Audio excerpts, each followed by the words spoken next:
انا بصراحه مستغرب جدا كل الاهلاويه، سواء يوتيوبر او اعلاميين او ايا كان، كل الناس اللي بتتكلم وبترد على ترند ولا اللي جايب فلوسه منين. واشمعنى النهارده يا جماعه؟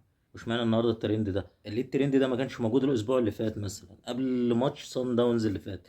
ان ببساطه كان الترند اللي موجود مش محتاج انت تعمل ترند. كان الترند عند الاهلاويه كلها: كولر هيكمل ولا مش هيكمل؟ احنا هنعمل ايه؟ احنا هنشيل كام؟ احنا مش هنشيل كام؟ احنا المفروض نعمل ايه؟ المفروض ما نعملش ايه؟ كان فينا اللي مكفينا من الاخر.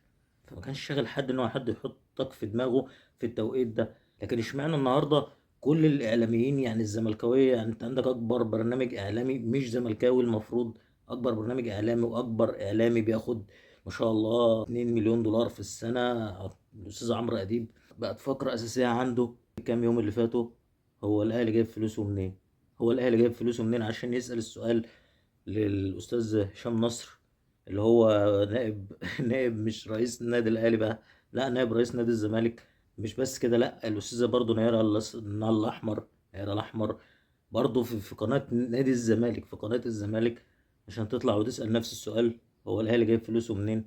هو احنا عندناش لعيبه عشان ما عندناش فلوس؟ لكن الانديه والترند ما شاء الله اللهم صل على النبي داير في الدنيا كلها، واحنا اللي بنرد واحنا اللي بنعمل ايميل الترند، احنا اللي بنرد. واخدين فينا بقى اللي واخد الموضوع تريقة وهزار وسخرية، وفينا اللي واخد الموضوع ان هو بيرد بالارقام والمستندات واللي وريني نفسك وانا هو. طب انت فين فلوسك؟ انت بتجيبها منين؟ واخدين الموضوع وعملت ترند من مفيش. هو فين اصلا؟ انت ما سألتش نفسك هل ده طبيعي اصلا او منطقي في التوقيت ده ان يطلع ترند بالشكل ده؟ هي مش نظرية مؤامرة، هو الموضوع ببساطة ان ده تفكير الزملكاويه نفسهم. الزملكاويه انا اقصد بيها اللي في الاداره حاليا، سواء ميدو او غيره، اللي هو انت مجرد ما يشوف اعلامي بيتكلم في أي قناه في اي حاجه في العموم، يطلع يقول لك اشمعنى دلوقتي؟ يطلع يقول لك انت قصدك ايه؟ انت قصدك توقع الزمالك؟ انتوا بتتكلموا في ايه دلوقتي؟ والاعلام بيتكلم ازاي؟ اي تفصيله صغيره.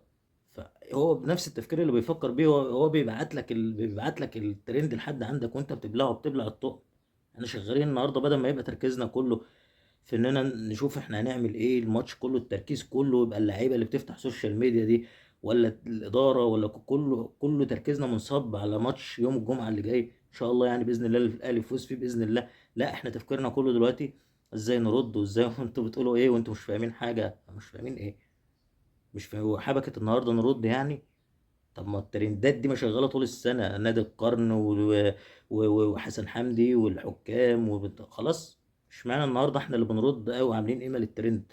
وكلامي هنا مش للجمهور العادي، ما هو برضه في النهايه ما احنا جمهور، انت وارد انت تستفز من حاجه او ترد او ايا كان. لا انا مش قصدي كده، بس احنا بيقال طول الوقت ان احنا عندنا حاجه اسمها جمال جبر، عندنا لجان اعلاميه، عندنا اعلام باسم النادي، سواء بهاشتاجات او ترند ايا كان، اللجان او مش لجان في الاعلام او مش قصتي. بس فين التوعيه من نقطه زي كده؟ اللي هو يا جماعه مش وقته. وجهوا تركيز الناس اللي هو بالتالي تركيز اللاعيبه وتركيز النادي ان السوشيال او الدنيا دي كلها تتكلم في اتجاه الماتش المهم اللي عندي.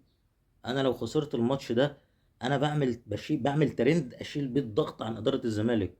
فكر كانك اداره الزمالك ده ترند هم بيشيلوا بيه الضغط عن نفسهم.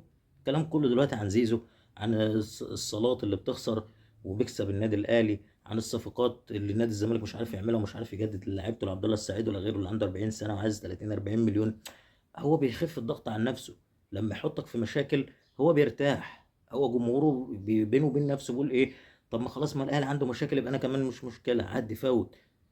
انما لما هبقى واخد بطوله افريقيا وفي نفس الوقت هو مش عارف يجدد لعبد الله السعيد ب 40 سنه، وده كميه ضغوط عليه.